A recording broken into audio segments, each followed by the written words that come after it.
আসসালামু আলাইকুম everyone, welcome to Alpha Edge Insights. আজকের এই বিশেষ আলোচনায় আপনাদের সকলকে স্বাগতম।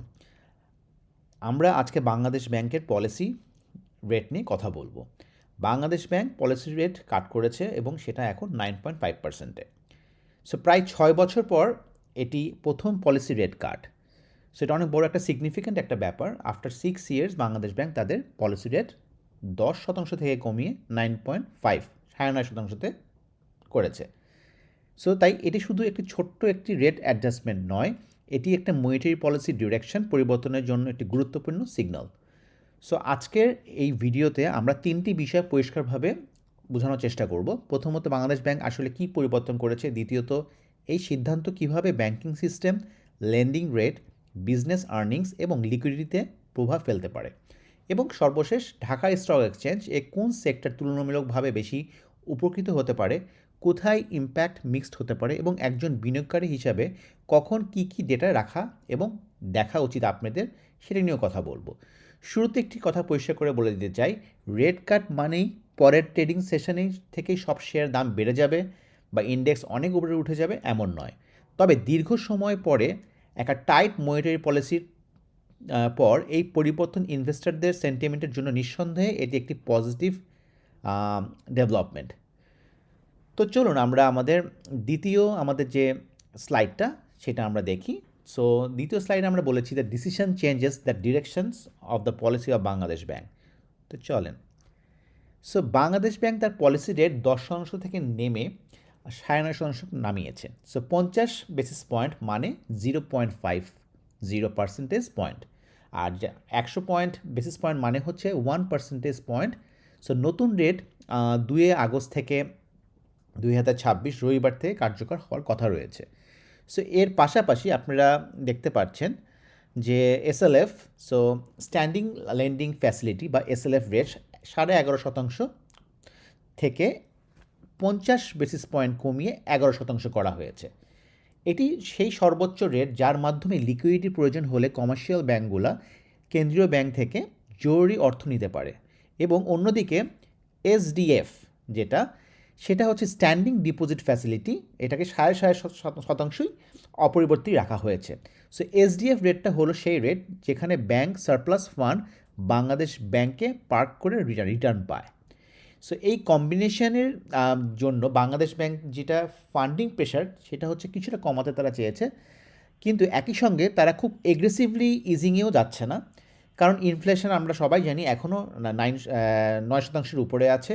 তাই এটিকে আমি মনে করি কশাস ইজিং বলবো। সো গ্রোথ ও বিজনেস অ্যাক্টিভিটিকে সাপোর্ট করার যে চেষ্টা, কিন্তু তারা ঠিকই মাথায় রেখেছে ইনফ্লেশন রিস্ক পুরোপুরি তারা উপেক্ষা করে নাই।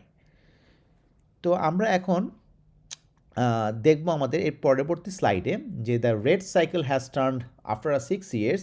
সো এটার ইম্প্যাক্টটা 6 বছর আগে কী ছিল এবং এখন এটা কমানোর পরে এখন আমরা কোন পর্যায়ে এসেছি সেটাও আমরা একটু দেখব। চলেন আমাদের নেক্সট স্লাইডে। সো কোভিডের কথা যদি আপনাদের সবার মনে থাকে, আমাদের সবারই মনে আছে। সো ওই কোভিড-19 যে প্যান্ডেমিকটার সময়টা ছিল জুলাই 2020, ওই সময় আপনারা যদি একটু দেখেন খেয়াল করে এই জায়গাটা জুলাই 2020, এই সময় আমাদের রেটটা ছিল হচ্ছে রেপো রেট ছিল 4.75%, এই পর্যন্ত নেমেছিল। সেই রেট 2022-এর মে পর্যন্ত দেখেন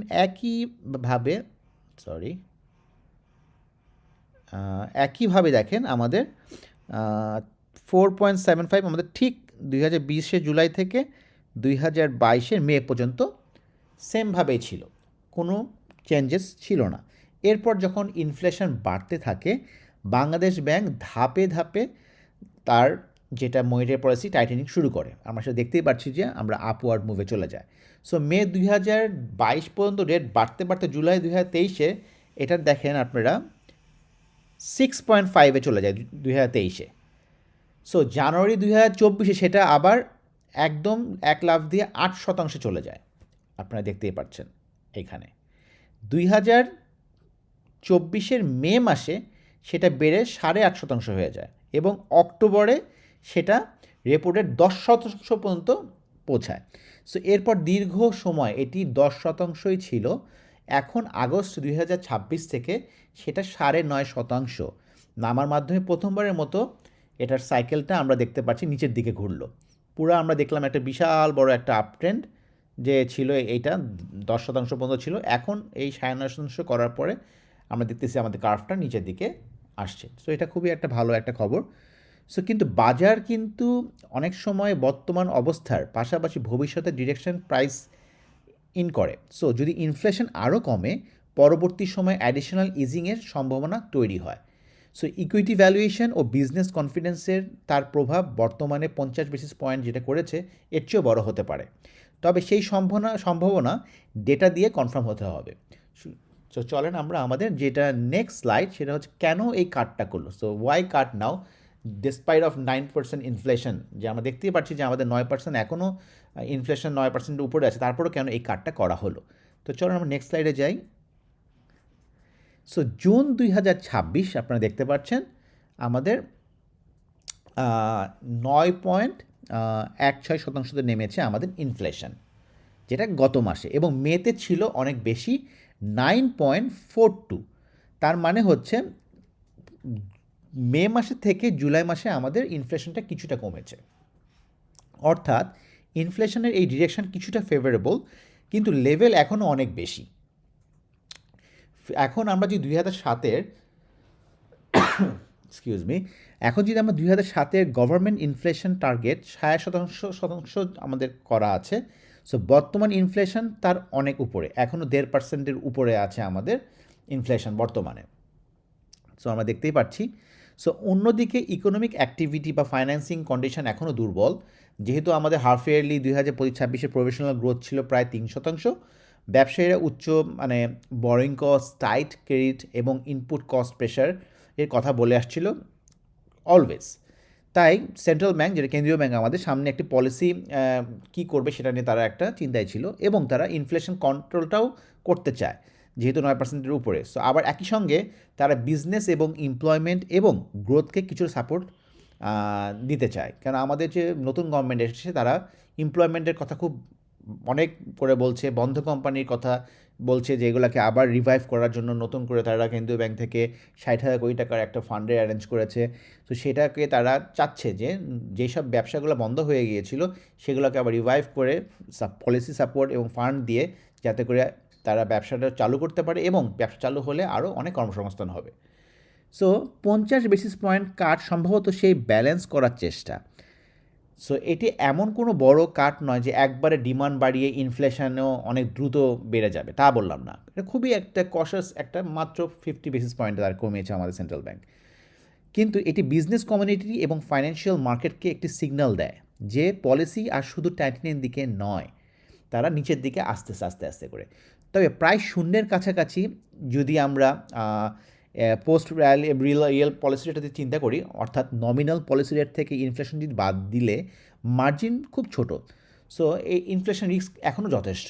তাই পরবর্তী কাট নিশ্চিত ধরে নেওয়া ঠিক হবে না, তারা হয়তো এটাকে স্ট্যাবলও রাখতে পারে, অথবা যদি কোনো আমাদের যদি দেখি আমাদের ইকোনমির অবস্থা ডেভেলপ করছে তাহলে হয়তো নেক্সটও আমরা পলিসি কাট দেখতেও পারি। সো আমরা এখন আমাদের পরের যে স্লাইডটা, সে যে how a repo cut reaches the stock market, চলেন আমরা দেখি আমাদের পরের স্লাইডে। সো আমাদের যেটা হচ্ছে যে রেপো রেট হলো কেন্দ্রীয় ব্যাংক থেকে কমার্শিয়াল ব্যাংকে শর্ট টার্মে একটা ফান্ড দেয়া বেঞ্চমার্ক রেট, যেটা আমরা দেখতে পাচ্ছি। সো এটি কমলে প্রথমত ইন্টার ব্যাংকিং যে মার্কেটটা থাকে বা কল মানি রেট, যেটা এর উপর ডাউন ট্রেন্ড প্রেশার তৈরি হতে পারে। Excuse me. সো এরপর গভর্নমেন্ট ট্রেজারি বিল আছে, তারপরে হচ্ছে ট্রেজারি বিলের ইল্ড আছে, ব্যাংক ডিপোজিট রেট আছে, এবং লেন্ডিং রেট ধীরে ধীরে অ্যাডজাস্ট হতে পারে। সো দ্বিতীয় ধাপে লেন্ডিং রেট কমলে ভালো বড়োয়ার এবং ইন্টারেস্ট এক্সপেন্স কমতে পারে। তাই উচ্চ ডেপ থাকা লিস্টেড কোম্পানির ফাইন্যান্স আপনি কস্ট কমলে অপারেটিং প্রফিটের একই থাকলেও নেট প্রফিট ও ইপিএস ইমপ্রুভ করতে পারে। সো আমরা দেখতেই পাচ্ছি মানি মার্কেট ব্যাংক ফান্ডিং করে ইন্টার ব্যাংকে, দেন ব্যাংক প্রাইসিং করে হচ্ছে লেন্ডিংয়ে, দেন রিয়েল ইকোনমিতে সেটা ডিমান্ড মার্জিন আর্নিংসে যায়, এবং লাস্টে সেটার ভ্যালুয়েশন আসে আমাদের ক্যাপিটাল মার্কেটে, এবং যেটা আমরা ঢাকা স্টক মার্কেট আমরা যেটা বলে থাকি। সো এখন যেটা হচ্ছে আবার নতুন কোনো প্রজেক্ট বা হার্ডল রেট কমে যাওয়ায় ইনভেস্টমেন্ট ও ওয়ার্কিং ক্যাপিটাল ডিমান্ড বাড়তে পারে। আর যেটা শেষ ধাপ, যেটা ডিপোজিট, যেটা দেখতে পাচ্ছেন আপনারা, ডিপোজিট ও গভর্নমেন্ট সিকিউরিটি ইল্ড কমলে কিছু ইনভেস্টার ইকুইটি মার্কেট, যেটা আমি বলে আসছিলাম আমাদের স্টক মার্কেট, এর ডিভিডেন্ড ইল্ড ও ক্যাপিটাল গেন পটেনশিয়াল নতুন করে কম্পেয়ার করবে তারা। সো ফাইন্যান্সের ভাষায় যদি আমরা বলি, রিস্ক ফ্রি রেট কমলে ভবিষ্যতে ক্যাশ ফ্লো ডিসকাউন্ট করার রেট কমে, ফলে একই এক্সপেক্টেড আর্নিংসের জন্য ভ্যালুয়েশন বা অ্যাকসেপ্টেবল পি কিছুটা বাড়তে পারে। কিন্তু ট্রান্সমিশন ইনস্ট্যান্ট নয়, সব ব্যাংক বাংলাদেশ ব্যাংকের রেপো ফান্ডিংয়ের উপর একইভাবে নির্ভর করে না। ডিপোজিট কস্ট যেটা দ্রুত কমে না, এবং দুর্বল বড়োয়ার শুধু 50 বেসিস পয়েন্ট কাটের জন্য হঠাৎ ভালো হয়েও যায় না। তাই হেডলাইন থেকে আমরা যদি মনে করে থাকি এটার জন্য আমাদের আর্নিংসে পর্যন্ত অনেক কিছু বেড়ে যাবে, তা বললাম নয়। সো চলেন আমরা আমাদের এও মাথায় রাখতে হবে আমাদেরকে, যেটা আমাদের এনপিএল আছে সেটাতেও আমাদের ইমপ্রুভ হতে হবে। সো নেক্সট স্লাইডে আমরা কথা বলবো হচ্ছে আমাদের যে দিস 4 চ্যানেলস ক্যান সাপোর্ট যে আমাদের ঢাকা স্টক মার্কেট হাউ। চলেন সেটা নিয়ে আমরা দেখি আমরা একটু। সো আমরা এইটাতে হচ্ছে মানে এইটা ফোকাস করি সম্পূর্ণ আমাদের ঢাকা স্টক মার্কেটের স্টক এক্সচেঞ্জের জন্য। So policy rate card Dhaka stock এক্সচেঞ্জকে আমরা মোট 4টা প্রধান যেটা আপনারা দেখতেই পাচ্ছেন, sentiment, turnover, relative valuation, finance cost and demand and credit cycle, এই 4টা ভাগে আমরা ভাগ করেছি। সো প্রথম আমরা ডিরেক্ট চ্যানেল হলো সেন্টিমেন্ট এবং টার্নওভার। সো প্রায় 6 বছর পর রেট সাইকেল নিচের দিকে ঘোরার সিগন্যাল, এটা আমাদের বিনিয়োগকারীদের রিস্ক অ্যাপিটাইট বাড়াতে পারে। বাজারে যারা দীর্ঘদিন হাই ইন্টারেস্ট রেট ও টাইট লিকুইডিটি নিয়ে অনেক কশাস ছিলেন, তারা নতুন করে ইকুইটি এক্সপোজার বিবেচনা করতে পারেন। এর ফলে টার্নওভার এবং অ্যাডভান্স ডিক্লাইন, যেটা ব্লু চিপ পার্টিসিপেশন বাড়তে পারে। তবে প্রথম দিনের রাইজ মূলত এক্সপেকটেশন ড্রিভেন হবে, সো আর্নিংস ড্রিভেন নয়। সো এটা মানেটা হচ্ছে আমরা এত বড় একটা 6 বছর পরে আমাদের পলিসি রেট, আমাদের মনিটারি পলিসি ইজিং হয়েছে। সো এটার জন্য হয়তো রবিবারে সানডেতে যে আমাদের মার্কেটটা ওপেন হবে, মার্কেটের ইন্ডেক্স অনেক বাড়তে পারে, কারণ এটা অনেক পজিটিভ একটা নিউজ। এটার কারণে আপনার মার্কেটে এটার একটা পজিটিভ ইম্প্যাক্ট আসবেই। কিন্তু এটার মানে এই না একদিনের মধ্যে আমাদের সকল লিস্টেড কোম্পানির আর্নিংস চেঞ্জ হয়ে যাবে। সো এটাও আমাদের মাথায় রাখতে হবে। আচ্ছা, চলুন আমরা দ্বিতীয় যেটা আমাদের আছে এখানে, রিলেটিভ ভ্যালুয়েশন, যে আমাদের ট্রেজারি বিল এবং ব্যাংক ডিপোজিটের ইল্ড যদি কমে, ফিক্সড ইনকাম ইনস্ট্রুমেন্ট ইকুইটির তুলনায় কিছুটা কম অ্যাট্রাকটিভ হবে, এবং তখন investor dividend yield, earnings yield এবং ফিউচার ক্যাপিটাল গেন নতুন করে কম্পেয়ার করবেন। কোয়ালিটি শেয়ারস একই এক্সপেক্টেড আর্নিংসের ওপর কিছুটা হাই ভ্যালুয়েশনও পেতে পারে।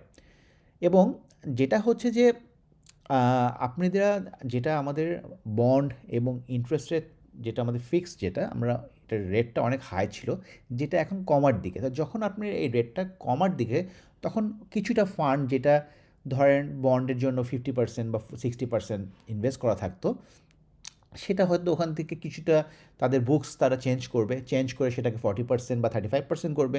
ইকুইটি মার্কেট সেটাকে যদি আগে থাকতো 30%, সেটা এখন তারা বাড়ায় 50% করবে। সো মানি ফ্লো আমাদের স্টক মার্কেটে বাড়বে।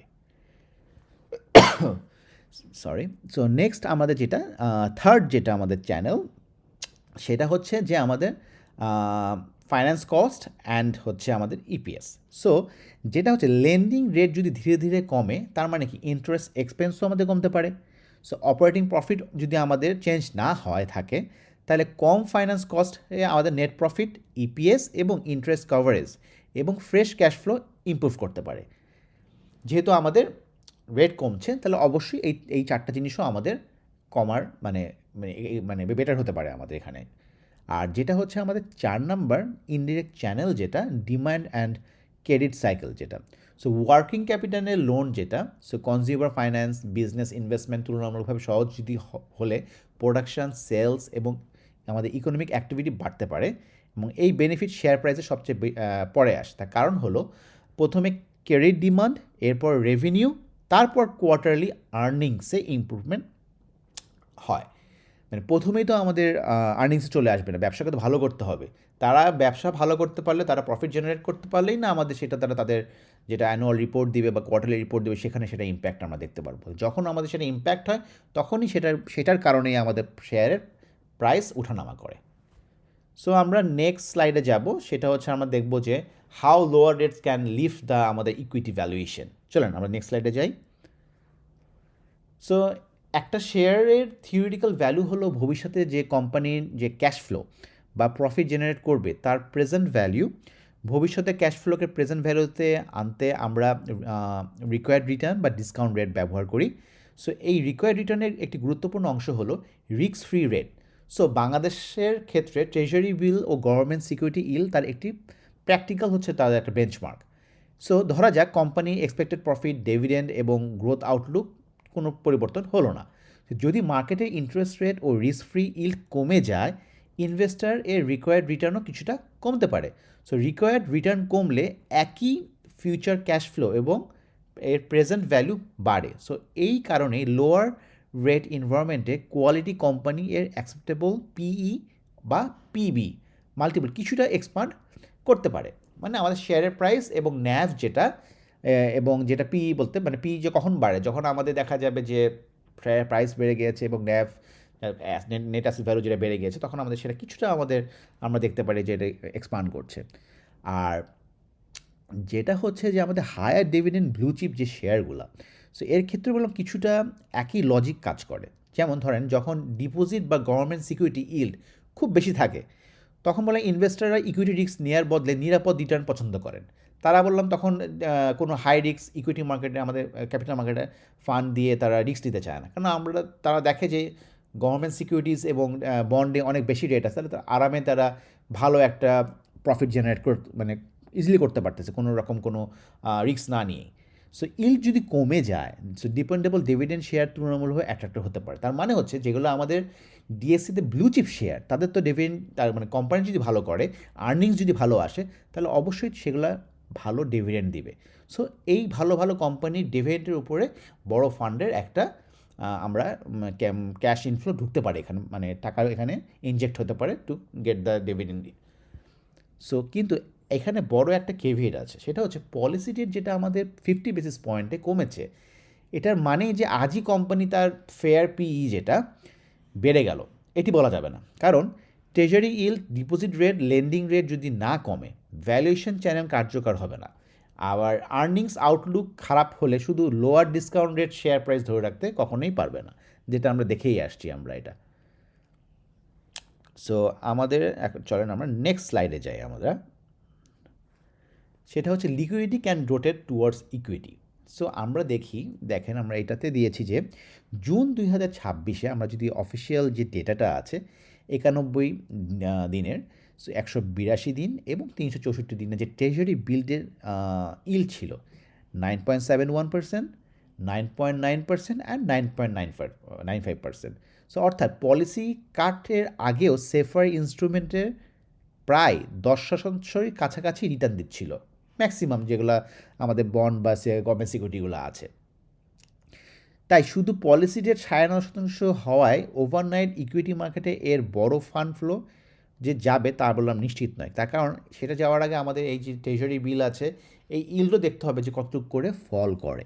যদি ফল করে, যখন আপনার কনফার্ম প্রফিট কমবে, আপনারা তখন যারা ইনভেস্ট তারা তাদের ফান্ড অফকোর্স তারা ভালো শেয়ারে ঢাকা স্টক মার্কেটে সেই ফান্ডটা আসবে। সো ডিএসসির জন্য যেটা রিয়েল লিকুইডিটি অ্যাডভান্টেজ তখন তৈরি হবে যখন ট্রেজারি ইল্ড, এফডিআর রেট, আদার মনিটারি মানি মার্কেট রিটার্ন ধারাবাহিকভাবে নিচে নামবে। তখন ইনস্টিটিউশন ইনভেস্টর যারা আছে, হাই নেট ওয়ার্থ ইনভেস্টর যারা আছে এবং সাধারণ ডিপোজিটার, তাদের অ্যাসেট অ্যালোকেশন নতুন করে তারা কম্পেয়ার করবে, যেটাকে আমরা বলতেছি যে investor allocation and the portfolio rotation. তখন এই ফান্ডগুলো তখন আপনি ভালো শেয়ারের দিকে মুভ করবে। তো এখন প্রথমে কিছুটা ফান্ড ক্যাশ বা ফিক্সড ইনকাম থেকে high dividend, strong cash flow, liquidity blue chip share এর যেতে পারে, যেগুলো আমাদের ভালো শেয়ার, যেটা আমরা ধরি ডিএসসি 30 যেটা আমাদের আছে, সেটা যদি দেখেন সেখানে আপনারা দেখতে পারবেন যে ভালো ভালো যে কোম্পানিগুলো আছে, বা অথবা আমাদের মার্কেটে খুবই তো মানে কম সংখ্যক ভালো শেয়ার আছে। মানে ভালো শেয়ার বলতে ভালো কোম্পানি যারা ধারাবাহিকভাবে তাদের প্রফিট করে যাচ্ছে, তাদের ব্যবসাকে আরও এক্সপান্ড করে যাচ্ছে। সো আমরা যদি এখন থিঙ্ক করি, দেখি আমরা যে মার্কেট টার্নওভার বললাম বাড়লে ব্রোকারেজের যে কমিশনটা এবং মার্চেন্ট ব্যাংকের যে অ্যাক্টিভিটি, এটা বললাম ইমপ্রুভ হবে। তার মানে হচ্ছে ব্রডার পার্টিসিপেশন হলে, অ্যাডভান্স ডিক্লাইন ব্রেথ হলে সেক্টর রোটেশন হবে, ইন্ডেক্স সাস্টেনেবিলিটি ভালো হতে পারে। তার মানে আমরা আশা করছি মার্কেটের ইন্ডেক্সও মুভ করবে। কেন? ভালো শেয়ার যখন প্রাইস বাড়বে আমরা জানি এগুলোর ইম্প্যাক্ট ইন্ডেক্সে চলে আসে। তো সেই ভালো শেয়ার যদি বাড়ে তাহলে আমাদের ইন্ডেক্স আমরা ভবিষ্যতে দেখতে পারবো আরও উপরের দিকে যাচ্ছে। অনেকে আমরা 6000 ইন্ডেক্সটা একটা সাইকোলজিক্যাল ব্যারিয়ার হয়ে আছে এখন, আমরা শুধু 6000 মানে ইন্ডেক্স নিয়ে চিন্তা করছি, কিন্তু আমরা আমাদের এই থিঙ্কিংটা আমাদের একটু ব্রডার করতে হবে। আমাদের মার্কেটটা 2010 সালেও যেখানে ইন্ডেক্স ছিল তার থেকেও নিচে আছি আমরা, কিন্তু এই 17 বছরে আমাদের পুরো ওয়ার্ল্ড চেঞ্জ হয়ে গেছে। ওয়ার্ল্ডের প্রতিটা স্টক মার্কেট তারা নিউ অল টাইম হাই বানিয়ে ফেলেছে। যেমন পাকিস্তান, তাদের ছিল 8000, তারা চলে গেছে 1.5 লাখ। ইন্ডিয়া ছিল 6000 বা 7000, তারা চলে গেছে 90,000। সকল প্রকার মার্কেট মানে 9, 10, 15 টাইমস পর্যন্ত বেড়েছে, কিন্তু আমাদের ঢাকা স্টক এক্সচেঞ্জ 8000 থেকে এখনও আমরা 6000ই টাচ করতে পারিনি। বাট এর মধ্যে কত স্টক বোনাস ঢুকেছে, রাইট শেয়ার দিয়েছে, নিউ কোম্পানি অ্যাড হয়েছে, তাহলে আমাদের যদি আমরা ওইটা হিসাব করি তাহলে আমাদের ইন্ডেক্স আরও নিচে। তো আমরা এই যে কিছুদিন আগে আমাদের ইন্ডেক্স যে 600 থেকে 700 পয়েন্ট ইনক্রিজ হয়েছে, আমরা এটাকে খুব হাইলাইট করছি, কিন্তু ঠিক তার কয়দিন আগেই যে আমাদের ইন্ডেক্সটা 1000 পয়েন্ট ফল করেছিল সেটা বললাম কেউ আমরা মানে ভুলে গেলাম। আমরা 1000 পয়েন্ট ফলেরই এগেনস্টে আমরা 700 পয়েন্ট ইনক্রিজ করেছি। সো এটা বললাম জাস্ট রিকভার্ড, তাও বললাম ফুলি রিকভার্ড না, বিকজ সব শেয়ারই বললাম বাড়েনি এখন পর্যন্ত। সো অনেকেই কনসার্ন হচ্ছে যে মার্কেট আবার হয়তো পড়ে যাবে। আমরা যদি একটু ব্রডার পার্সপেক্টিভ চিন্তা করি, ইন্ডেক্সটা বললাম আমাদের এখন মিনিমাম থাকা উচিত 9 থেকে 10,000। হ্যাঁ, সেখানে যেতে হলে আমাদের কিছু ভালো কোম্পানি আমাদের অ্যাড হতে হবে মার্কেটে, এবং আশা করি আমাদের যে নতুন বিসেক কমিশন এসেছে তারা এবং ডিএসসি যারা আছে তারা ভালো কোম্পানিকে মার্কেটে আনার জন্য চেষ্টা করছে। আমাদের গভর্নমেন্টও খুব আন্তরিক, ভালো ভালো কোম্পানিকে আনার জন্য ফাইন্যান্স মিনিস্টার খুব চেষ্টা করছে, আমাদের প্রাইম মিনিস্টার চেষ্টা করছে। তো আশা করি সবারই একটা কম্বাইন্ড একটা প্রচেষ্টা আছে মার্কেটকে ভালো করার জন্য। সো কেউ প্যানিক হবেন না। আর সো গেট ব্যাক টু আমাদের মানে আমাদের এই স্লাইডে। সো ডিএসসি অ্যাক্টিভিটিটা কীভাবে হবে? সো তখন আমাদের কী হবে, যে দেখেন আমরা যদি এই ফান্ডগুলো আসে মার্কেটে তখন আমাদের টার্নওভার বাড়বে, কিন্তু টার্নওভার বাড়লে কি হেলদি লিকুইডিটি বলা যাবে? তা বলা যাবে না। শুধু একটা লো ফ্লোট বা মানে স্পেকুলেটিভ শেয়ারে ভলিউম কনসেন্ট্রেট হয়, সেটি সাস্টেনেবল মার্কেট ইমপ্রুভমেন্ট বললাম হয় না। হয়তো কি আপনি কিছুদিনের জন্য অনেক প্রাইস বাড়বে, কিন্তু বললাম আপনার কোম্পানির যদি আর্নিংস না ভালো হয় ওই প্রাইস কখনোই ধরে রাখতে পারবে না। এটার উদাহরণ আমরা সবাই জানি এটা। সো আমরা চাই টার্নওভারের সঙ্গে quality large cap participation, mutual ফান্ডের ন্যাভ ইমপ্রুভমেন্ট এবং আর্নিং বেসড বাইং বাড়ুক। এটার মানে হচ্ছে ভালো যে শেয়ারগুলো আছে আমাদের স্টক মার্কেটে এগুলোর প্রাইস এখনও অনেক আন্ডার ভ্যালুড। তারা যে ডিভিডেন্ড দিচ্ছে এবং তারা যে ইপিএস শো করছে সেটার সাথে কম্পেয়ার করলে তাদের যে প্রাইসটা হওয়া উচিত তারা সেই প্রাইসে বললাম এখন নাই। তাদের এখান থেকে মানে আপ হওয়ার অনেক অনেক অনেক স্পেস আছে। প্লাস মিউচুয়াল ফান্ড, আমাদের মার্কেটের মেন যেটা ফোকাস করা উচিত ভালো ভালো আরও মিউচুয়াল ফান্ড অ্যাড করা, ওপেন এন্ড হোক, আমি ওপেন এন্ডের পক্ষেই বেশি, ক্লোজ এন্ড হোক সেটাও করলেও ভালো। মানে আপনি ইনস্টিটিউশন মানি বাড়াতে হবে, ইনস্টিটিউশনদেরকে স্টক মার্কেটে ইনভলভমেন্ট বেশি হতে হবে। আমাদেরটা বেশি মার্কেটটা তো হয়ে গেছে রিটেল বেসড, সো রিটেলের পার্টিসিপেশনটা বেশি, এই জন্যে আমাদের মার্কেটে এত ভোলাটাইল। বাট যদি এই স্মার্ট মানি মিউচুয়াল ফান্ড বড় বড় ফান্ড ম্যানেজাররা আমাদের এখানে ইনভেস্ট করে, তারা বললাম আজকে কিনে কালকে বাই করবে না, তারা একটা ফিউচার দেখে তারা ওইভাবে করে ইনভেস্ট করে, তাহলে আমরা একটা সুন্দর একটা স্টেবল এবং আপওয়ার্ড একটা আমরা মার্কেট দেখতে পারবো। আর আর্নিং বেস যেটা, সেটা হচ্ছে যেসব কোম্পানি আর্নিং বাড়ছে তারা গ্রোথ দেখাচ্ছে সেগুলোর প্রাইস বাড়লে আমার মনে হয় কোনো সমস্যা হওয়ার কথা না, এবং বিসেক, ডিএসসি এবং আরও যারা অর্গানাইজেশন আছে সবাই খুব সাপোর্টিভ, তারাও কোনো সমস্যা, তারাও চাই যে ভালো শেয়ারের দাম বাড়ুক। তো চলেন আমরা নেক্সট স্লাইডে যাই। যে listed company earnings are the final the pay off, যেটা আমি বলছিলাম যে ডিএসসির যে লং টার্ম বেনিফিট এটা বুঝতে সবচেয়ে বেশি সহজ যেই জিনিসটা হলো মার্কেটের রেট, যেটা লেন্ডিং রেট কমবে, ফাইন্যান্স কস্ট যেটা সেটা কমবে, ক্যাশ ফ্লো এবং প্রফিট তাহলে কি হবে, ইমপ্রুভ হবে। তো তারপর ডিভিডেন্ড ক্যাপাসিটি ও ফেয়ার ভ্যালুও বাড়বে। আপনি ডিভিডেন্ড ভালো দিলে আপনার ফেয়ার ভ্যালু মানে কি, আপনি শেয়ার প্রাইসও যেখানে যাওয়ার উচিত সেখানেই যাবে। সো এই চেনের মাঝখানে কোনো লিঙ্ক কাজ না করলে শেয়ার প্রাইস র্যালি কখনোই বললাম টেকসই হবে না। হয়তো সার্টেন একটা মুভ করতে পারে, কিন্তু কখনোই আপনি সেটাকে ধরে রাখতে পারবে না। সো আমরা দেখছি কারা বেনিফিটেড হবে এবং কারা মানে তুলনামূলক কম বেনিফিটেড হবে, সেটা নিয়ে আমরা একটু কথা বলি, চলেন। তো সবচেয়ে বেশি বেনিফিটেড হতে পারে এমন কোম্পানি যার জেনুইন প্রোডাক্ট ডিমান্ড আছে, ফ্লোটিং রেট বা আমরা রিপ্রাইজিং ডেপ যেটা আছে, operating cash flow positive, interest coverage manageable. So আমরা যদি একটা উদাহরণ ধরি, যেমন ধরেন যে cement sector, steel, engineering, real estate, ceramic, textile and other capital intensive বিজনেসের কিছু কোম্পানির রেট সেন্সিটিভ হতে পারে। তবে সেক্টরের মানে এমন না যে প্রতিটি কোম্পানির ডেপ স্ট্রাকচার বা আর্নিং কোয়ালিটি আমরা আলাদা করে দেখতে হবে। সো আমরা যদি একটা প্র্যাকটিক্যাল একটা ক্যালকুলেশন যদি আমরা বোঝার চেষ্টা করি, যে ধরেন কোম্পানির অ্যানুয়াল ফাইন্যান্সিয়াল কস্ট হচ্ছে 100 কোটি টাকা এবং ইফেক্টিভ বরিং কস্ট প্রায় 50 বেসিস পয়েন্ট যদি কমে, তাহলে থিওরিটিক্যালি সেভিং ডেপ ব্যালেন্স ও রিপ্রাইজিংয়ের উপর বললাম নির্ভর করবে। সো পুরো 50 বেসিস পয়েন্ট যে সঙ্গে সঙ্গে পাওয়া যাবে তা বললাম না। তাই শুধু টোটাল লোন দেখে নয়, average borrowing rate, short term versus long term debt এবং লোন রিনিউয়াল যে ডেট সেটা দেখতে হবে আমাদের, যে কবে থেকে সেই লোনটা হয়েছে। দেন আমরা দেখি যে লোয়ার ইন্টারেস্ট এক্সপেন্সের যে বেনিফিট আছে, যে weak sales, gas shortage, import rock material cost, then হচ্ছে taka depreciation, then receivable delay and governance problem দিয়ে সম্পূর্ণ অফসেট হয়ে যেতে পারে। সো তাই বেস্ট ক্যান্ডিডেট হো হাই ডেপথ কোম্পানি নয়, বরং প্রফিটেবল ডিমান্ডে থাকা বা manageable depth, improving interest coverage এবং ক্রেডিবল ম্যানেজমেন্টে থাকা কোম্পানিগুলো। সো এগুলোকে আমাদের মানে বুঝতে হবে আমাদেরকে। আমরা ইনভেস্ট করব, আমাদেরকে ইনভেস্ট করতে হলে আমাদের অনেক কিছু আমাদের মাথায় নিয়ে ইনভেস্ট করা উচিত। চল আমরা নেক্সট স্লাইডে যাবো, সেখানে হচ্ছে আমরা বলতে চেয়েছি sentiments moves first, earnings moves letter. চলেন দেখি আমরা।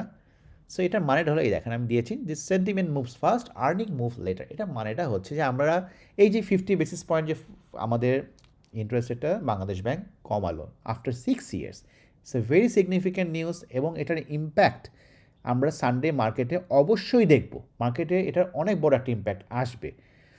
এটার মানেটা হচ্ছে এই নিউজের কারণে ইম্প্যাক্ট ইমিডিয়েট হয়ে যাচ্ছে, কিন্তু এটার কারণে কি আমাদের কোম্পানিগুলোর আর্নিং সাথে সাথেই বাড়বে? তা বললাম না।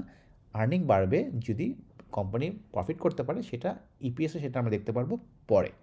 তো চলেন আমরা দেখি একটু যে শর্ট টার্মে সবচেয়ে দ্রুত ইম্প্যাক্ট হতে পারে ইনভেস্টার সেন্টিমেন্ট, মানে আমরা যারা রিটেলার আছি সেটার কারণে টার্নওভার এবং মার্কেট ডেপথে। সো রেট সেন্সিটিভ যেসব শেয়ার, যেমন bank, NBIF, brokerage, high depth industrial company অথবা হাই ডিভিডেন্ড ব্লু চিপের প্রতি মানুষের আগ্রহ বাড়তে পারে। পরবর্তী যেটা আমাদের ট্রেডিং সেশন এর পজিটিভ রিয়াকশন হলে সেটি বললাম কোনো অস্বাভাবিক হবে না, কেন এটা এটা মার্কেটের মানে একটা বড় সিগন্যাল যে আমাদের পলিসি যেটা রেট কাট হয়েছে, এটা অনেক বড় একটা সিগন্যাল মার্কেটের জন্য, ইকোনমির জন্য। সো এটার ইম্প্যাক্ট অবশ্যই আমাদের স্টক মার্কেটে হতে হবে। একটা ভালো একটা মার্কেট, আমরা একটা বুল মার্কেট আমাদের নেক্সট উইকটা আমাদের মার্কেটে, সেটা একটা ইম্প্যাক্ট আমরা আশা করি মার্কেট দেখাবে এটা উইথ ভলিউম।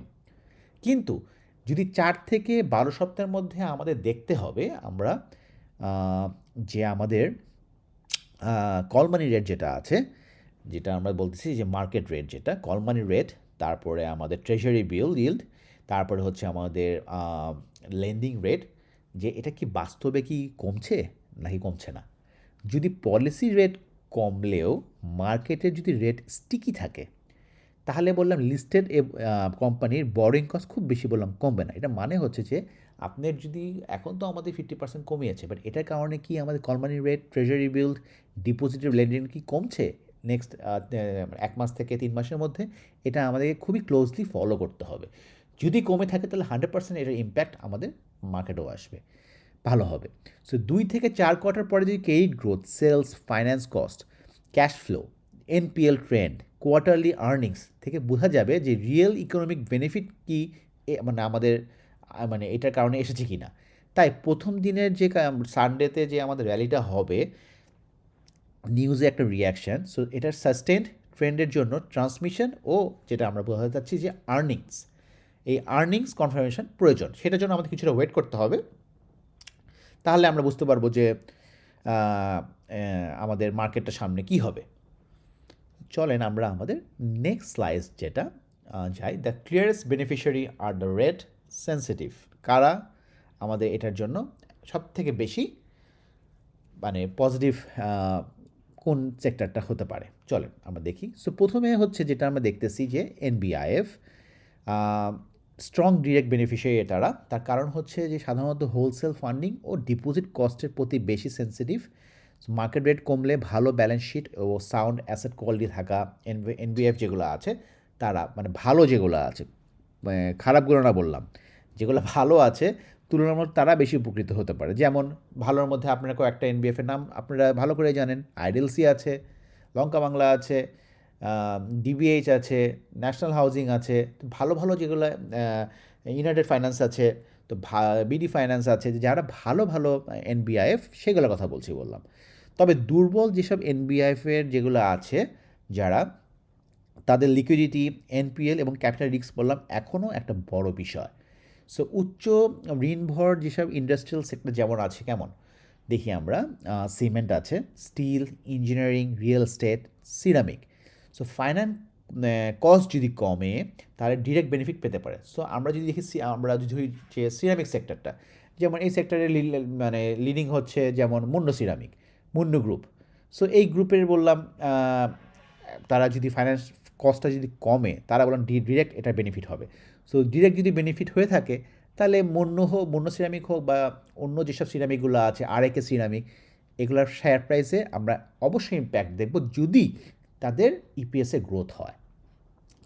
তারপরে ইঞ্জিনিয়ারিং যেসব ভালো ভালো শেয়ারগুলো আছে আমাদের, সেগুলো আমরা ফাইন্ড আউট করব। রিয়েল এস্টেট ভালো কোম্পানি কে আছে আমরা ভালো করে জানি। সো তারা এটা বেনিফিটেড হবে যদি তাদের ইপিএস গ্রোথ হয়। সো বিশেষ করে যেসব কোম্পানি সেলস স্টেবল কিন্তু ইন্টারেস্ট এক্সপেন্স ও প্রফিটকে চাপ মানে দিয়ে আসছিল, তাদের আর্নিংস বললাম বেশি বাড়বে। সো ব্রোকারেজ হাউস যারা আছে, মার্চেন্ট ব্যাংকের ক্ষেত্রে মার্কেট টার্নওভার এবং পোর্টফোলিও ভ্যালু বললাম বাড়বে, যেহেতু বেশি ট্রেড হলে কমিশন তারা পাবে, ফি ইনকাম আছে, এবং ইনভেস্টমেন্ট ইনকামও মার্কেট বাড়লে ইনভেস্টমেন্ট ইনকামও কী হবে, ইমপ্রুভ হতে পারে। আচ্ছা, দ্বিতীয় যেটা আমরা দেখি, এই যে দ্বিতীয় যে গ্রুপটা, এই দেখি আমরা দ্বিতীয় গ্রুপটা হচ্ছে আমাদের টেক্সটাইল। সো টেক্সটাইল যেটা হচ্ছে যে আমরা সব থেকে বড় বেনিফিশিয়ারি। আমরা জানি আমাদের মানে দেশের টেক্সটাইল সেক্টরটা অনেক বড় একটা সেক্টর, এই আরএনজি সেক্টর। এটা দিয়েই বললাম আমরা অনেক অনেক আমাদের একটা হচ্ছে রেমিটেন্স আর একটা টেক্সটাইল সেক্টর। এই দুই জায়গা থেকে বললাম সব থেকে বেশি আমরা আমাদের ইকোনমিটার সব থেকে সাপোর্ট আসে এই দুই জায়গা থেকে। তো টেক্সটাইল সেক্টরের ভবিষ্যৎ খুবই ভালো। তারা যেসব ভালো ভালো টেক্সটাইলগুলো আছে এটা বললাম ভবিষ্যতে ভালো করবে এই টেক্সটাইলগুলো। সো টেক্সটাইল এবং আরএনজি সেক্টরের ওয়ার্কিং ক্যাপিটাল যেটা finance, export demand, energy supply, exchange রেটের উপর নির্ভরশীল বললাম ডিরেক্টলি। সো রেট কাট বললাম তাদের জন্য একটা পজিটিভ, কিন্তু অর্ডার ফ্লো তার থেকেও বড় important, gas supply, currency movement বেশি গুরুত্বপূর্ণ হতে পারে। তার কারণ হচ্ছে আমাদের যদি আমরা ঠিকমতো আমাদের কাছে অর্ডার আছে কিন্তু আমাদের গ্যাস সাপ্লাইটা কম, তাহলে বললাম তারা প্রোডাকশানে ব্যাহত হবে, এবং এই প্রোডাকশানে ব্যাহত হলে তারা টাইমলি বললাম সেটা পাঠাতে পারবে না তাদের ক্লায়েন্টদের কাছে। সো এরকম যদি তারা টাইম যদি মেনটেন করতে না পারে তাহলে বললাম এই অর্ডারগুলো তখন কী হবে, শিফট হয়ে অন্য দেশে চলে যাবে। সো এই জন্য আমাদের গভর্নমেন্ট চেষ্টা করছে কি, যে গ্যাসের যেটা এনার্জি সাপ্লাই এটাকে আরও ভালোভাবে কীভাবে করে এটাকে রিকভার করা যায় এবং আরও বেশি করে ইন্ডাস্ট্রিজগুলোতে গ্যাসের লাইনটা আরও ভালোভাবে প্রেশারটা আরও বেশি দিতে পারে। আর এই রেট কাটের জন্য পজিটিভ যেটা অর্ডার যেটা হচ্ছে যে আপনার ফ্লো যেটা সেটা আরও কিছুটা হবে, বিকজ তাদের যেটা আপনার যে গ্যাস সাপ্লাই যদি মানে ভালোভাবে যদি পায়। আর কারেন্সি যেটা আছে, আমাদের বাংলাদেশ ব্যাংক একটা বলেছে যে কারেন্সির ব্যাপারে আমরা জানি যে মৌখিক তার নির্দেশনা দিয়েছে যে প্রাইসটা এত হবে। সো এটা যদি স্টেবল থাকে তাহলে বললাম এটার ভালো একটা ইম্প্যাক্ট টেক্সটাইল সেক্টরে আসবে। আর যদি আমরা ধরি নেক্সট যেটা আমরা দেখতে পাচ্ছি যে ফার্মা এবং কনজিউমার কোম্পানি যেগুলো তুলনামূলকভাবে কম ডেট সেন্সিটিভ হলেও লোয়ার ডিসকাউন্ট রেট ও ইমপ্রুভিং ডিমান্ড থেকে ভ্যালুয়েশন সাপোর্ট পেতে পারে। সো তারপরে আমরা দেখি হাই ডিভিডেন্ড যে ব্লু চিপ শেয়ারগুলো আছে এবং mutual fund. So high dividend blue chip যে শেয়ারগুলো আছে এবং মিউচুয়াল ফান্ডের অ্যাট্রাকটিভনেস বাড়তে পারে, যেটা আমরা অলরেডি আমরা দেখতেছি বললাম যে হাই ডিভিডেন্ড ব্লু চিপ যে শেয়ারগুলো আছে তারা বললাম এখন পর্যন্ত মুভমেন্টে যায়নি, বা দুই একটা বললাম আস্তে আস্তে করে মুভমেন্ট শুরু করেছে। আর মিউচুয়াল ফান্ডে আমরা একটা পজিটিভ মুভমেন্ট দেখতে পাচ্ছি, এবং এই মুভমেন্টটা আরও বেশি হওয়া উচিত। অ্যাটলিস্ট মিউচুয়াল ফান্ডগুলো, অনেক মিউচুয়াল ফান্ড তাদের ন্যাভের থেকে অনেক নিচে ট্রেড হচ্ছে। সো এখন পর্যন্ত আপনারা ডিসকাউন্ট রেটে পাচ্ছেন। তো আমি আশা করি মিউচুয়াল ফান্ডগুলোও অনেক ভালো মুভ সামনে করা উচিত। আর যদি ডিপোজিট ও গভর্নমেন্ট সিকিউরিটি ইল্ড সত্যিই কমে, তাহলে বললাম আপনাদের এইগুলা দুইটা সেক্টরই বললাম ভালো বেনিফিটেড হবে, high dividend yield blue chip শেয়ারগুলো এবং মিউচুয়াল ফান্ড। তারপরে হচ্ছে দেখি চলেন আমরা মিক্স যেটা আছে আমরা ধরেছি, যেটা হচ্ছে মিক্স গ্রুপের মধ্যে ব্যাংক, ইন্স্যুরেন্স এবং পাওয়ার বা এনার্জি সেক্টর। ব্যাংকের মার্জিন ইফেক্ট এখন পর্যন্ত আমরা কনফার্ম না, নিশ্চিত না, বাট এটার অবশ্যই ব্যাংকের যদি এটার জন্য মানে ব্যাংক সেক্টরটা এখন পর্যন্ত অনেক অনেক আন্ডার ভ্যালিড। ব্যাংক মানে ভালো ব্যাংক যেগুলো এবং তারা তাদের হাফ ইয়ারলি যে ইপিএসগুলো তারা দিচ্ছে, আপনারা যদি সবাই খেয়াল করে থাকেন অনেক ভালো ইপিএস দিচ্ছে। এবং আমরা যে আমাদের সেন্ট্রাল ব্যাংক চেষ্টা করছে যে ইকোনমিকে ভালো করার জন্য, মানি সাপ্লাইয়ের জন্য, রাইট? সো ইকোনমি যখন ভালো হবে, তার মানে ইকোনমি ভালো হলে আপনার ব্যাংক সেক্টরে এটার ইম্প্যাক্ট আসবেই। আচ্ছা, এর মধ্যে যদি আমরা ইন্স্যুরেন্স কোম্পানিগুলো দেখি, investment income, deposit, bond deal, এগুলো যদি কমে প্রেশারে পড়তে পারে। পাওয়ারের সেক্টর যেটা এনার্জি কোম্পানি যেগুলো আছে, receivable capacity payment, fuel supply, government payment স্ট্রাকচারের সমস্যা শুধু পলিসি রেটের কার্ড দিয়ে বললাম সম্ভব হবে না। তার কারণ আমি একটা এক্সাম্পল দিই, আমাদের মিডল ইস্টের ওয়ার হচ্ছে আমরা সবাই জানি, এটার কারণে আমাদের বললাম ফুয়েল কস্টের মানে একটা প্রবলেম আছে। সো এটার জন্য ফুয়েল কস্টের প্রাইস বললাম একটু বাড়ানো হয়েছে, বাট আগস্ট মাসের জন্য সেটাকে সেম রাখা হয়েছে। বাট যদি আমাদের মিডল ইস্টের এই প্রবলেমটা সলভ হয়ে যায়, তাহলে আশা করব যে আমাদের ভবিষ্যতেও আমাদের এই সেক্টরগুলো ভালো করবে। তো চলেন আমরা নেক্সট স্লাইডে যাই, সেটা হচ্ছে for banks and the effect. চলেন আমরা এটা দেখি। সো আমরা দুটো ভাগে ভাগ করেছি, একটা হচ্ছে পজিটিভ মানে পটেনশিয়াল, আর একটা হচ্ছে লেস পজিটিভ পটেনশিয়াল। সো ব্যাংকের জন্য প্রথম যেটা, চলেন আমরা যেখানে দেখি funding, credit, securities and asset quality for the positive ones, and the NIM, deposit, NPLs and the demand for the less positive potential. চলেন আমরা দেখি ব্যাংকের জন্য প্রথম পজিটিভ হলো শর্ট টার্ম ফান্ডিং কস্ট কিছুটা কমার সম্ভাবনা আছে। ইন্টারনাল যে ব্যাংক ও সেন্ট্রাল ব্যাংক যে ফান্ডিং চিপার যদি হয়, তাহলে লিকুইডিটি ম্যানেজমেন্ট সহজ হতে পারে। সো দ্বিতীয়ত লোন রেট সামান্য যদি কমে, তাহলে ভালো কাস্টমার এবং ক্রেডিট ডিমান্ড এবং রিপেমেন্ট ক্যাপাসিটি ইমপ্রুভ করবে। আর তৃতীয়ত হচ্ছে মার্কেট ইল যেটা, এটা যদি কমে তাহলে ফিক্সড ইনকাম সিকিউরিটির ভ্যালুয়েশন গেইন হতে পারে। যদি অ্যাকাউন্টিং ট্রিটমেন্ট এবং পোর্টফোলিও ক্লাসিফিকেশনের ওপর অ্যাকচুয়াল ইম্প্যাক্ট অবশ্যই সেটা নির্ভর করবে। কিন্তু কিছু আপনারা যদি দেখেন কিছু বললাম প্রেশারও আছে। যেমন আমরা দেখতে পাচ্ছি যে লোন ইল্ড যেটা NIM, loan yield may fall faster than the deposit cost. এটা মানেটা হচ্ছে যে লোন ইল্ড যদি ডিপোজিট কস্টের চেয়ে দ্রুত কমে যায়, তাহলে নেট ইন্টারেস্ট মার্জিন যেটা এনআইএম সংকুচিত হতে পারে। সো অনেক ব্যাংক ডিপোজিট ধরে রাখার জন্য তারা বললাম হাই রেট দিতে বাধ্য থাকবে, কেন তারা ডিপোজিটের মানে ডিপোজিটের মানি তারা চায়। সো সেটাকে কম্পিটিশনের জন্য তাদের রেটটা হয়তো কিছুটা বেড়ে থাকতে পারে। সো ফলে ফান্ডিং কস্ট বললাম স্টিকি থাকবে। আবার বড় এনপিএলস যেগুলো আছে, উইক ক্যাপিটাল, গভর্নেন্স প্রবলেম থাকা ব্যাংকের যে স্ট্রাকচারাল উইকনেস, 50 বেসিস পয়েন্ট কাট দিয়ে বললাম এটা সলিউশন হবে না, দূর হবে না। সো তাই রেট কাট মানেই যে সব ব্যাংকের শেয়ার অনেক বেড়ে যাবে তাও না, কিন্তু ভালো অবস্থানে থাকবে সেই ব্যাংকগুলো যার লো কস্ট ডিপোজিট ফ্র্যাঞ্চাইজ, শক্তিশালী অ্যাসেট কোয়ালিটি তার তুলনামূলক ভালো, ক্যাপিটাল অ্যাডুকেট আছে তারা, লোন গ্রোথ ডিসিপ্লিন এবং প্রফেশনাল রিয়েলিস্টিক, যারা কোয়ার্টারলি যারা NIM, then deposit growth, NPL, provision coverage, capital adequacy ও ক্যাশ ফ্লো, এগুলো দেখে বললাম সিদ্ধান্ত নিতে হবে যে ভালো ব্যাংক যেগুলো আছে, যারা ভালো ডিভিডেন্ডও দেয়, এই ব্যাংকগুলো সামনে আরও ভালো করবে। চলেন আমরা আমাদের নেক্সট স্লাইডে যাই, যে a durable re rating needs market confirmation. চলেন এখানে কি করেছি আমরা করেছি call money rate, treasury bill yields, deposit lending rates and market earnings. So প্রথম ইন্ডিকেটর হলো যে কল মানি রেট যেটা 30 জুলাই 2026 weighted average call money rate ছিল হচ্ছে 9.75%। সো পলিসি রেট কাটের পরে এটি ধারাবাহিকভাবে কমে কি না এটা দেখতে হবে। সো একদিনে হয়তো মুভমেন্ট নয়, কয়েক সপ্তাহ ট্রেন্ড বেশি গুরুত্বপূর্ণ, আপনারা খেয়াল করবেন এটা। দ্বিতীয় ইন্ডিকেটর যেটা হচ্ছে আমরা কি বলেছি সেটা বলছি treasury bill yields. So treasury bill T bill যেটাকে বলে, যদি কমে, ব্যাংকস ও লার্জ ইনভেস্টরের রিস্ক ফ্রি অল্টারনেটিভ রিটার্ন কমে, তখন ইকুইটি ডিভিডেন্ড যেগুলো আছে এবং আর্নিং ইল তুলনামূলক আকর্ষণীয় হতে পারে। এটার মানেটা হচ্ছে যখন আবার ট্রেজারি বিলটা কমে যাবে, এটা তো কনফার্ম প্রফিটের প্রতিটা ব্যাংকের, এটা যদি কমে যায়, গভর্নমেন্ট সিকিউরিটি যদি আপনার ইন্টারেস্ট রেটটা কমে যায়, তখন তারা চেষ্টা করবে যে স্টক মার্কেটে টাকা ইনভেস্ট করতে। ভালো যেসব ব্লুচিপ শেয়ারগুলো আছে, ভালো ডিভিডেন্ড দেয়, সেই সব শেয়ারগুলোর মানি ফ্লো আরও বাড়বে, তাদের প্রাইসও বাড়বে এবং সেখান থেকে ভালো তারা একটা প্রফিট করার চেষ্টা করবে। 3 নম্বর হচ্ছে deposit and lending rates. So এটা হচ্ছে ডিপোজিট রেট যদি না কমে, লোন রেটও বললাম কমবে না।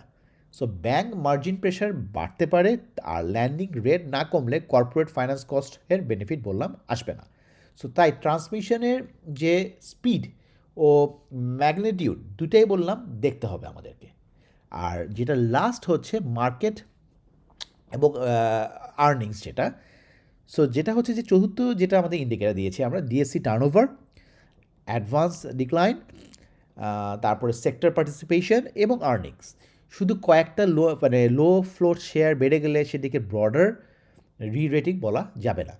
ভালো সিগন্যাল হবে টার্নওভার বললাম বাড়তে হবে, সাথে গেনারের সংখ্যা বাড়ছে কি না, এবং ভালো শেয়ার যেগুলা ব্লু চিপ যে শেয়ারগুলা সেগুলাকে পার্টিসিপেশন আসতেছে কি না, এবং পরবর্তী কোয়ার্টারগুলোতে ফাইন্যান্স কস্ট ও প্রফিট যে মানে ডেটাটা আসবে সেটা দেখতে হবে যে ইমপ্রুভমেন্ট দেখাচ্ছে কি না। চলেন আমরা নেক্সট স্লাইডে যাই, যে 5 risk can interrupt this positive story. How, চলেন সেটা দেখি। আমরা 5টা আমরা দিয়েছি যেটার জন্য আমাদের কী প্রবলেম যেটা হতে পারে। চলেন দেখি আমরা। প্রথম রিস্ক যেটা দিয়েছি আমরা হচ্ছে ইনফ্লেশন যদি remain above 9%, so how it will impact. So প্রথম ইনফ্লেশন যেটা জুনে ইনফ্লেশন বললাম কমেছে 9%, তাও উপরে আছে। So food, fuel, administered price shock হলে ইনফ্লেশন বললাম আবার বাড়তে পারে, এবং বাংলাদেশ ব্যাংক ফার্দার কাট বললাম স্থগিত করতে পারে বা তারা পজ করতে পারে যেটাকে বলে। দ্বিতীয় যেটা রিস্ক হলো, যেটা অনেক বড় একটা রিস্ক, এক্সচেঞ্জ রেট এবং ইম্পোর্টেড ইনফ্লেশন। এটার মানে হলো টাকা, আমাদের যে বাংলাদেশি যে টাকাটা আছে এটা দুর্বল হলে কি হবে, আমাদের ফুয়েল, র মেটেরিয়াল, মেশিনারি ইম্পোর্ট কস্ট বেড়ে যাবে। এতে যে ইন্টারেস্ট সেভিংটা তারা করছে তার চেয়েও ইনপুট যে কস্ট প্রেশার বড় হয়ে যেতে পারে। যতটুকু তারা আপনার ইন্টারেস্ট সেভিংয়ের থেকে টাকা বললাম সেভ হচ্ছে, কিন্তু যখন এইগুলা টাকা দুর্বল হয়ে যাবে তখন আপনি এগুলোর প্রাইস যখন বেড়ে যাবে তখন বললাম আপনি ইনপুট কস্টের যে প্রেশারটা সেটা মানে আপনার ইন্টারেস্ট সেভিং থেকে বেড়ে যাবে। থার্ড, অনেক ইম্পর্টেন্ট, এনার্জি যেটা রিস্ক, এনার্জি কনস্ট্রেন্ট যেটা গ্যাস শর্টেজ, পাওয়ার রিলায়েবিলিটি যে এরিয়াসগুলো আছে, অথবা ব্যাংক পেমেন্ট ডিলে থাকলে ফ্যাক্টরির প্রোডাকশন এবং ক্রেডিট ডিমান্ড শুধু লোয়ার রেটের কারণে দ্রুত বাড়বে না। সো এই সীমাবদ্ধতার কথা ব্যাংকিং সেক্টরের পক্ষ থেকেও বললাম সতর্কতা হিসাবে তারা বলে আসছে। চতুর্থ, weak bank asset quality. So এটা মানেটা হচ্ছে high NPL, provisioning gap, capital shortage যদি থাকে তাহলে ব্যাংকের নতুন ক্রেডিট দিতে কশাস থাকবে। আর যেটা সর্বশেষ আমাদের ওভারহিটেড এক্সপেকটেশন সেটা হচ্ছে বাজার যদি আর্নিংস ইমপ্রুভমেন্টের আগেই অতিরিক্ত ভ্যালুয়েশন দেয় তাহলে বললাম ইনিশিয়াল যে র্যালিটা এরপরে বললাম কারেকশন হতে পারে। যেমন ধরেন আমরা কি বললাম যে নিউজ চলে এসেছে, এটার কারণে আমাদের মার্কেট বাড়বে। এখন এই মার্কেট যদি এই র্যালিটা যদি আমাদের মার্কেট এখন আছে 5,900, এটা যদি একদম পুরো বুলে চলে যায় 7,500 চলে যায় কোনো কোয়ার্টারলি রিপোর্ট আসার আগেই, কোনো ইপিএস গ্রোথ হচ্ছে কি না এইসব রিপোর্ট আমরা না দেখেই যদি আমাদের ইন্ডেক্সটা এত উপরে চলে যায় তাহলে কি হবে, আমাদের ধরলাম আমরা এর পরের কোয়ার্টারগুলোতে ইপিএস ভালো আসলো, তাহলে কি লাভ হবে? তাহলে কি ইন্ডেক্স আরও বাড়বে? তা বললাম না। তার কারণ হচ্ছে প্রাইস অলরেডি ইন, এটা মানে হচ্ছে প্রাইস আপনার ইপিএস আসার আগেই শেয়ারের প্রাইস হয়ে গিয়েছে। যে ইপিএসটার জন্য মার্কেট অপেক্ষা করছিল সেই প্রাইস অলরেডি প্রাইস ইন হয়ে গিয়েছে। সো তখন যে ইপিএসটা আসছে ওই প্রাইস অলরেডি শেয়ার চলে গিয়েছে। তো তখন বললাম খুব একটা যে শেয়ার বাড়বে তা বললাম না, তখন বললাম মার্কেট কারেকশন হতে পারে। সো বাট একটা স্টেডি এবং ব্যালেন্সড গ্রোথ যদি মার্কেট হয় এটা মার্কেটের জন্য ভালো, সবার জন্য ভালো। চলেন আমরা আমাদের নেক্সট স্লাইড, যেটা 3 রিজন বা 3 scenarios frame the next market move. চলেন আমরা যেটা দিয়েছি বাই মানে বুল, বেস অ্যান্ড বেয়ার। দেখি আমরা তিনটা জায়গায় আমরা দেখি যে প্রথমে আমরা কথা বলি বুল। সবাই আমরা মার্কেট বাড়বে, পজিটিভ হবে, এই শেয়ার বাড়বে, আমরা এটা নিয়ে কথা বলতে খুব পছন্দ করি। তো চলেন আমরা বুল নিয়ে আগে শুরু করি। সো বুল যেটা হচ্ছে, বুল শ্রেণী হচ্ছে ইনফ্লেশন যদি ধারাবাহিকভাবে কমে তাহলে কল মানি যেটা ও ট্রেজারি ইল যেটা সেটা নিচে নামবে এবং ব্যাংকিং যে লেন্ডিংটা আছে রেট অ্যাডজাস্ট করবে, অবশ্যই তারা করবে। প্রাইভেট ক্রেডিট ও ডিএসসি আমাদের ঢাকা স্টক এক্সচেঞ্জ টার্নওভার বাড়বে। তখন ব্রডার রেটিং হতে পারে, ফাইন্যান্সিয়াল সাইকেলস যেগুলো আছে, কোয়ালিটি হাই ডেপ্ট কোম্পানিজ যেগুলো আছে, এগুলা মুভমেন্ট বেশি হবে। আচ্ছা, বেস যেটা আমাদের সিনারিও সেটা দেখি আমরা কি। সেটা হচ্ছে আমার কাছে সবচেয়ে রিয়েলিস্টিক স্টার্টিং পয়েন্ট হচ্ছে বেস সিনারিও, যেটা এখানে ট্রান্সমিশনটা মানে ধীরে হবে, ইনফ্লেশন মোটামুটি স্টেবল থাকবে এবং মার্কেট সেক্টর রোটেশন হয় এর মধ্যে দিয়ে এগোবে। সো কিছু শেয়ার দ্রুত বাড়বে, এটা সবসময় হয়, এবং কিছু শেয়ার কনসলিডেট করবে এবং আর্নিংস কোয়ালিটি অনুযায়ী স্টক স্পেসিফিক গেন দেখা যাবে এবং পুলব্যাকের সিনারিও স্বাভাবিক অংশ, যেটা আমার কাছে সবথেকে বেস্ট। আমার কাছে এই বেস্ট যেটা সবথেকে আমার পছন্দ হচ্ছে এইটা। তার কেন বললাম, তার কারণটা হচ্ছে মার্কেট একদম উপরে চড়ে গেল, আমরা আর্নিংস জানি না, এরকম করে মার্কেটটা বা লো স্টক যেগুলো আছে সেগুলো বেড়ে গেল, কিন্তু ভালো যে শেয়ারগুলো আছে সেগুলো বাড়লো না। আমি এরকম মার্কেট পছন্দ করি না। আমি চাই যে একটা স্টেবল মার্কেট হবে, যেই আমাদেরকে বুঝতে হবে, ভ্যালুয়েশন জানতে হবে, ভ্যালুয়েশন বের করার আসলে এগুলো মানুষ শিখতে হবে যে আমাদের মার্কেটে যে কোম্পানিগুলো কিনছি সেটা কি আদৌ কি রাইট ভ্যালুয়েশনে আছে, মানে রাইট প্রাইসে আছে নাকি ওভার প্রাইসে আছে। ওভার প্রাইসে থাকলে আমরা কেন ওভার প্রাইসে শেয়ার কিনবো? যেগুলো রাইট ভ্যালুয়েশনে আছে, লোতে আছে, সেই শেয়ারগুলো আমরা কিনবো এবং সেই শেয়ার যদি বাড়ে তাহলে মার্কেটের জন্য পজিটিভ। সো আমার কাছে এটা পছন্দ। দেন হচ্ছে লাস্ট যে সিনারিওটা বেয়ার, যেটা আমাদের কাউরই পছন্দ না। সো বেয়ার যে সিনারিওটা সেটা হচ্ছে ইনফ্লেশন, যদি ইনফ্লেশন বেড়ে যায় অথবা আমাদের যেটা ফরেন এক্সচেঞ্জের যে প্রেশার আছে সেটা যদি বেড়ে যায়, লেন্ডিং রেট যদি স্টিল স্টিকি থাকে, মার্কেট যদি দুর্বল হয় এবং প্রথমে শুধু দেখা যাবে র্যালি শুধু নিউজ, যেটা আমি বলে আসছি যে নিউজ ড্রিভেন মানে প্রাইস বেড়ে গিয়েছে, তখন এটা প্রমাণিত হয়ে যাবে যে জাস্ট নিউজের কারণে প্রাইস মার্কেট ইন্ডেক্স বেড়েছে। তখন কি হবে? তখন ডিফেন্সিভ, লো ডেপথ, ক্যাশ জেনারেটিভ এবং কনসিস্টেন্ট ডিভিডেন্ড কোম্পানি তুলনামূলক যেগুলা ভালো সেগুলোই বললাম মুভমেন্ট বেশি হবে। হয়তো যেগুলো গ্যামলিং হয়েছে সেগুলোর প্রাইস হয়তো বেড়ে গিয়েছে বাট সাস্টেন করবে না।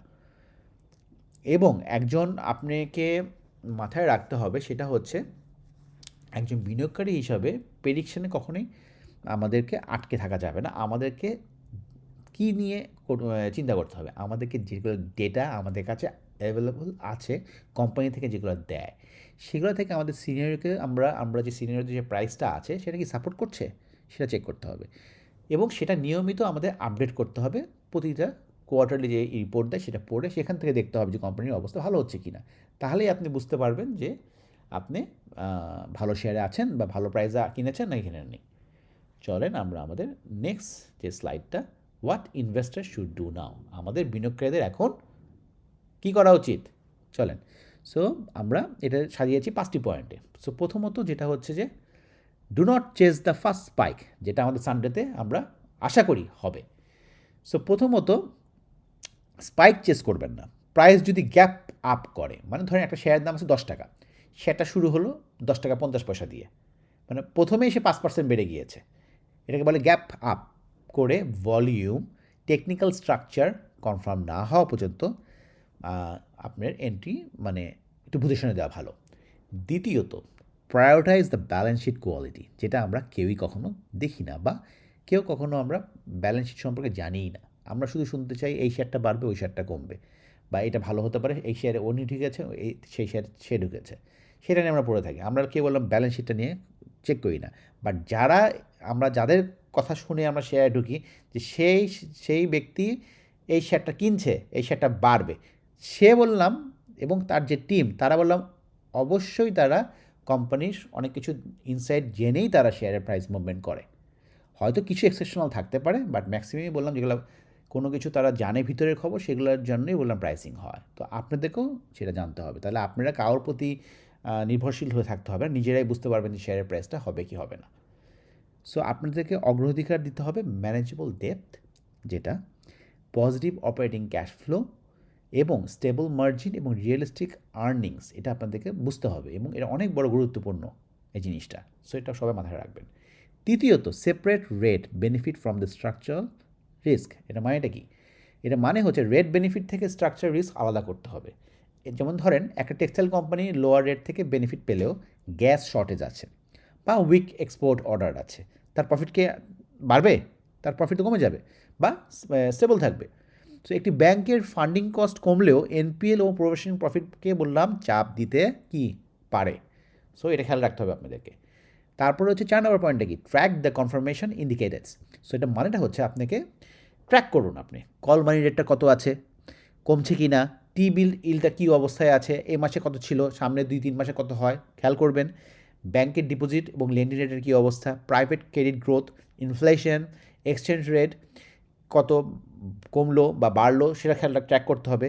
ডিএসসি যেটা ঢাকা স্টক এক্সচেঞ্জের টার্ন ওভার, সেটা কী অবস্থা, বেড়েছে কি না, অ্যাডভান্স ডিক্লাইনের অবস্থাটা কী আছে। আর সর্বশেষ, use stage entries and exit কি ডিসিপ্লিন। এটার মানেটা হচ্ছে আপনি এন্ট্রির আগেই রিস্ক ম্যানেজমেন্ট আপনার কাছে করা থাকা জরুরি। কারণ কি, কেন হচ্ছে, কতটুকু আপনি পজিশন নেবেন, কখন প্রফিট নেবেন, এবং কোন সাপোর্ট ভাঙলে আপনি শেয়ার কি এক্সিট করবেন। এটা খুব সুন্দর একটা ওয়ার্ড আমরা ইউজ করি, কি স্টপ লস। সো আপনাদেরকে সেটা মেনটেন করতে হবে যে কোন জায়গায় শেয়ারের স্টপ লসটা নেওয়া প্রয়োজন। আমরা অনেকেই স্টপ লস নিতে চাই না, কিন্তু পরে দেখা যায় যেখানে আমার 5 টাকা লস ছিল সেটা 50 টাকা হয়ে যায়। এই কাজ কেউ করবেন না। আচ্ছা, তারপরে সবচেয়ে গুরুত্বপূর্ণ আরেকটা বিষয় হলো কোয়ালিটি ও ভ্যালুয়েশন। ভালো নিউজের উপর অতিরিক্ত দাম দিলে রিটার্ন বললাম কমে যাবে। সো আবার টেম্পোরারি মার্কেটের যে নয়েজ, এই নয়েজটা বললাম খুব ইম্পর্ট্যান্ট। এর মধ্যে ভালো কোম্পানির রিজনেবলি ভ্যালুয়েশন পাওয়া গেলে গ্র্যাজুয়ালি বললাম অ্যাকুমুলেশনের সুযোগ তৈরি হতে পারে। সো আপনাদেরকে মাথায় রাখতে হবে, বিভিন্ন রকম নয়েজ পাবেন আপনারা যদি খারাপ কোম্পানির জন্য বেশি হয়ে যায়, কিন্তু ভালো কোম্পানি যদি দেখেন যে নয়েজ কম, ভালো কোম্পানিতে বললাম ইনভেস্ট করা বেশি জরুরি। হ্যাঁ, হয়তো রিটার্ন কম দেয়, কিন্তু আমরা একটা স্ট্রাকচারাল মার্কেটের একটা ডেভেলপমেন্ট হচ্ছে, আমি আশা করতে চাই মার্কেটে এটা আমাদের ভবিষ্যতে মার্কেট আরও বেশি ম্যাচিউর হবে এবং ভালো কোম্পানির দিকে মার্কেট যাবে। সেটা যদি হয় তাহলে আপনাদেরকে ভালো কোম্পানির পোর্টফোলিওতে অবশ্যই রাখতে হবে। ট্রেডিং করবেন না? অবশ্যই ট্রেডিং করবেন, ট্রেডিং করতেই হবে, কিন্তু পোর্টফোলিও আপনাদেরকে সেট আপ করতে হবে। 50% পোর্টফোলিও লং রানের জন্য রাখতে হবে, বাকি 30% পোর্টফোলিও আপনি ট্রেড করেন, কোনো সমস্যা নাই, বাকি 20% টাকা আপনাকে রাখতে হবে। যদি কোনো শেয়ার কমে যায় বা কোনো একটা ক্রাইসিস আসে, ওই সময় ওই 20% টাকা দিয়ে ওই ক্রাইসিস মোমেন্টে আপনাকে অপরচুনিটিটাকে কী করতে হবে, গ্র্যাব করতে হবে to get a quick gain. চলেন আমরা লাস্ট যে স্লাইডটা সেটাই যাই। আর পজিটিভ সিগন্যাল, এই সিগন্যালটা আমাদেরকে বুঝতে হবে। সেটা হচ্ছে বাংলাদেশ ব্যাংকের যে 50 বেসিস পয়েন্টের পলিসি রেট কাট করেছে, সো এটার কারণে ঢাকা স্টক মার্কেটের জন্য একটি পজিটিভ ম্যাক্রো সিগন্যাল। সো এটি বললাম সেন্সিটিভ, মানে সেন্টিমেন্ট এবং লিকুইডিটি, রেট সেন্সিটিভ ভ্যালুয়েশন কিছু কোম্পানির ফাইন্যান্স কস্টকে সাপোর্ট করতে পারে, কিন্তু ডিউরেবল বুল কেসের জন্য মার্কেট রেট কমা, ক্রেডিট গ্রোথ বাড়া, কর্পোরেট আর্নিংস ইমপ্রুভ করা এবং সবচেয়ে বেশি যেটা ইম্পর্ট্যান্ট, ইনফ্লেশন ও এক্সচেঞ্জ রেট স্টেবল থাকা প্রয়োজন। সো তাই ওভার এক্সাইটমেন্টের সঙ্গে সব কিছু করে ফেলবেন না, এক্সাইটমেন্টের সঙ্গে ডিসিপ্লিন থাকতে হবে আপনাকে। So strong balance sheet, cash flow, earnings, quality ও রিজনেবল ভ্যালুয়েশন ছাড়া শুধু রেড কাট নিউজের উপরেই আপনি বিনিয়োগ করবেন না, আপনাদেরকে এই জিনিসগুলোকেও বিবেচনা করে দেন আপনারা বিনিয়োগ করবেন। যদি আমার আজকের এই ভিডিওটি আপনাদেরকে ভালো লেগে থাকে, উপকারী মনে হয়, তাহলে ফেসবুকে আপনারা লাইক, কমেন্ট ও ফলো অবশ্যই করবেন, এবং আমার যে ইউটিউব চ্যানেলটি আছে সেটাতে লাইক, কমেন্ট ও সাবস্ক্রাইব করবেন। এবং আপনার মতামত কোন সেক্টর নিয়ে পরবর্তী আপনারা ডিটেল অ্যানালাইসিস চান এবং কমেন্টে সেটা জানাবেন। অনিচ্ছাকৃতভাবে যদি আমি কোনো তথ্যগত ভুল আপনাদের চোখে পড়ে দয়া করে কমেন্টে জানাবেন, যাচাই করে আমরা সংশোধন করে দেব। আর একটা ডিসক্লেমার দিয়ে চাই, এই ভিডিওটি সম্পূর্ণ একটি এডুকেশনাল পারপাসের জন্য করা, এটি কোনো বাই, সেল এবং হোল্ড রিকমেন্ডেশন নয়। সো বিনিয়োগের আগে আপনারা লেটেস্ট অফিসিয়াল ইনফরমেশন যাচাই করবেন, নিজের রিস্ক টলারেন্স অনুযায়ী সিদ্ধান্ত নিন। সবাই সাথে থাকবেন। আল্লাহ হাফেজ।